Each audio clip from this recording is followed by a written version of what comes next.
Hi guys, I have a very nice exponential equation here, which is x to the 5 equals 100. So whenever you have a power to power, how would you solve that? So let's check this out. You have to pay attention here. What are we going to do in the first step is, it's very simple. If you remember this, it's very easy for you all to attempt to the next steps. X to the x, I'm going to write it, x to the 5 and put it in a bracket. Here I'm going to write 100. And now what I'm going to do is, on both sides, left hand side and right hand side, I'm going to raise both the terms to the power of 5. 100 to the power of 5. Yes. So this term is actually multiplied to 5.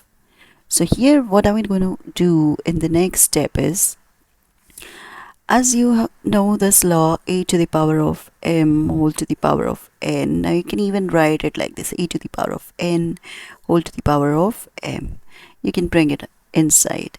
So I'm going to take this 5 inside, x to the power of 5, and then you have this multiplied, x to the power of 5 is equal to 100.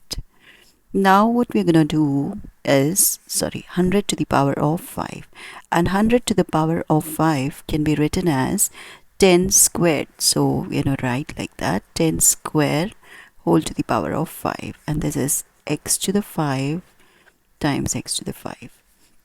X to the power of 5 brackets, you have x to the power of 5 is equal to 10 to the power of, you just multiply the powers, 2 times 5 is 10, 10 to the 10s. Now if you see, you have base and exponent both are same, base and exponent both are same, so you can equate them. So we have x to the power of 5 is equal to 10.